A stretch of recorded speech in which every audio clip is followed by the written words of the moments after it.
harkuma keenya feewwasa goonee gizee akka isaan gurguratan.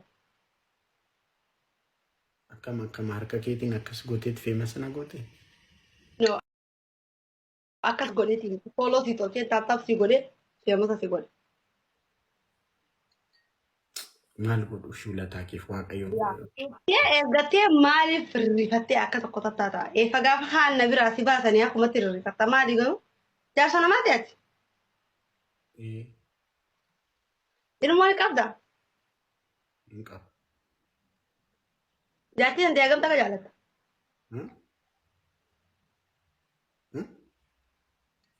Jaartii ta'e hagamta akka jaalattaan siin jira? Baay'ees miti. Haga jaalattu himin gaa jaartii hante moo garfireendi qaba?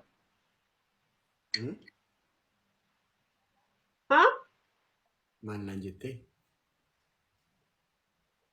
Jaartii ni qabdaa hin siin jee. Moo fireendii ni qabdaa hin siin jee. Hangamta akka jaalattaan siin jee. Ay boyfriendii miti kaa garli friendii ta'anii waan boyfriendii ta'eef. Garli fireendii jaarsana ni qabdaa? Qaba. Oke torbaanitti yeroo meeqa bira dheeta?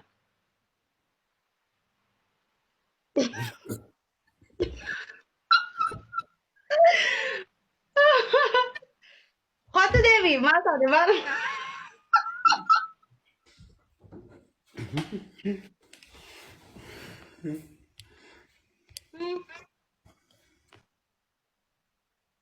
Rachuu hiyyaan kiu jee marat.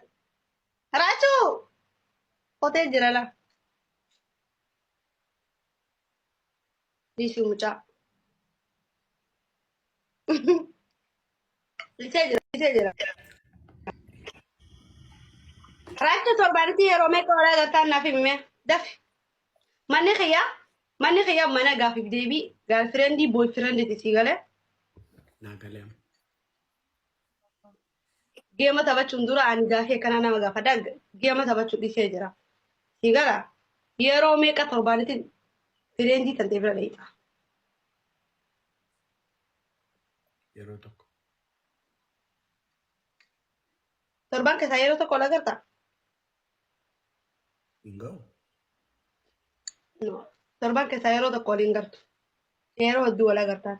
Haquma rabbii miti gala. Haqa himi. Ay yeruma tokko. Okay. Jaartii teetii irratti galfirendii san teetii irratti takkaa galfirendii biraan nama biraa jala jante. Maafatii maalidhaati kan gaaffii akkasii na gaafatu. Mana xiyyaa mana akkasiiti. Lakki ani hin godhu ani yaanni safuu beekaa waan akkasii hin godhu. Sagalee akka nama qabii keessaa ta'u kana maal rifattee haasoftu duuba ana bira jirta bara addunyaa gubbaarra jira. Israa'el bira hin dheene. Mana cinqitaa basgaa bira. Ati maa kana godhatta miira keessaa bahiga maaliif akkana lash jettee akka nama du'u deemutti ani Israa'elii miti ruuti keessaa fuudhuun dhufnee bara.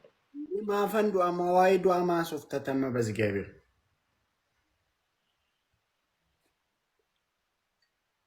Ka'anaan biratti akkana godhatte osoo rabbii osoo Israa'el ruuti keessaa fuudhuu dhufee hagamta akka rifatta. Sitti himee silaa dhufe. Duuti osoo sitti himtee dhufte ana biratti akkana godhatte. Warra hundumti keessan waa'ee du'aa sooftuma. Aha.